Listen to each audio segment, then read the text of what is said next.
Welcome to Immigration Talk Show.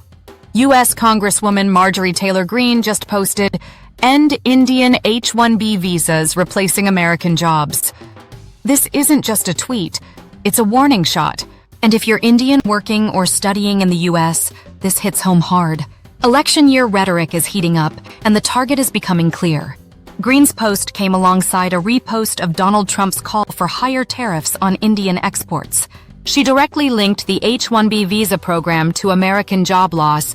According to recent USCIS data, Indians account for nearly 70% of all H-1B visa approvals in fiscal 2024. There's no official policy change yet, but this rhetoric signals a bigger push by some in the Republican Party to tighten employment-based immigration rules.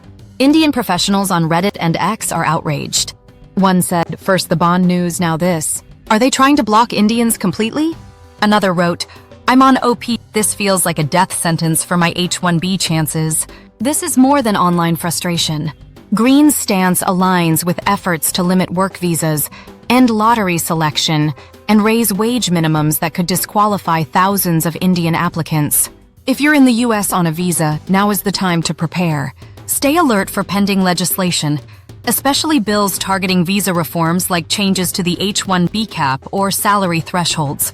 If you're on F1 or OPT, line up backup options such as an L1 intra-company transfer, an O1 for extraordinary ability, or even an E2 if you have investment capital.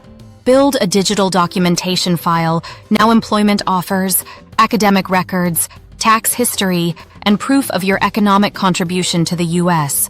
And don't stay silent. Connect with Indian immigrant support groups, legal workshops, and advocacy platforms before policy changes catch you off guard. If you're here on a visa and tired of feeling disposable, drop a comment below. Type "here to stay" if you're committed to finishing your journey in the U.S.